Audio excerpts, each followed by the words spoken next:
Hello, this is John with Anthem Business Solutions, and today we're going to go over the transactions report. So just like using the tickets report, you can also use transactions report to search for a ticket, or you might be wanting to filter a few more options, like maybe the type, whether or not it was a void or a sale, or maybe you want to sort by customer. So for this, I'm on the admin portal, which is hrpos.heartland.us.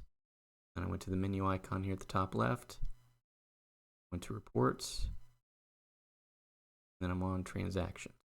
Now these reports, most of these will be on the workstation as well. So if you are trying to view these from the workstation, you just you sign in, you go to the menu at the top right, and then you go to the reports button here. And all your reports will show up on the left, just like on the admin portal. Now as usual, we have the export button here at the top right.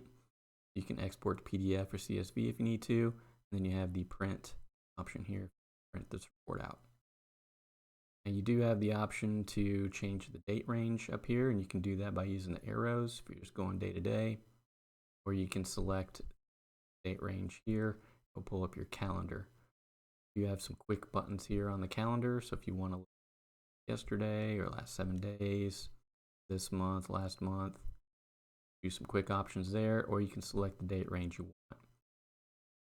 So to select a date range, you just select it and hit run. If you're wanting a specific range instead of just one particular day, for example, you can go to January, click on the 1, and you click on another number, and it will do that whole range. If I was wanting to do year to date, use 1, change the date 1st. We'll do that range from January 1st to April 1st. Hit the run button here and it will generate that report. You can filter by staff if you need to. Also filter by transaction. Cash, credit card, house account, gift, etc. Now this looks a lot like the tickets report. I'll kind of show you the differences here. So tickets, I'm going to show you ticket number. I'm going to show you when it was opened, when it was closed, staff member worked on it, room, and the total. Where transactions is going to have a little more information. It's going to have ticket number, it's going to have the staff, the date, but it's also going to have the type, so what it was tendered to. It's going to have the status, whether or not it was sale or void or refund. It's going to have a column for customer, if you're using customers, and then it's going to have the amount, and it's going to have the tip. The other one didn't have tip, and then total. So subtotal, tip, and total, pretty much what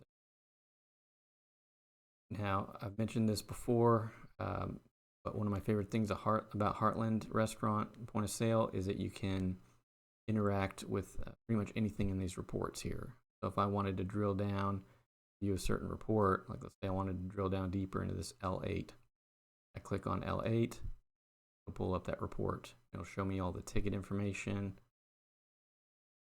do an audit trail and see what happened, troubleshooting and see if anything failed. And I can also view history, which basically just gives me a step-by-step. Everything was done in one sitting on this one, but anytime someone logs into the workstation to make a change to the ticket, it posts this in the, of course you can print from.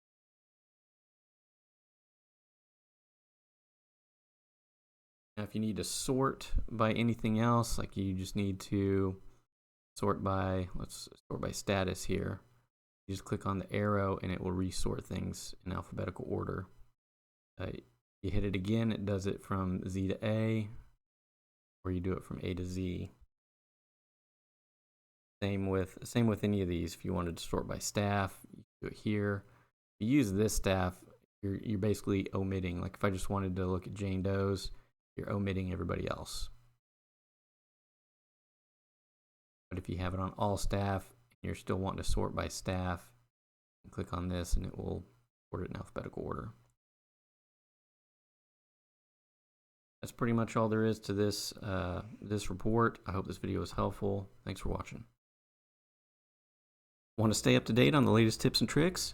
Don't forget to click the subscribe button and hit the bell icon.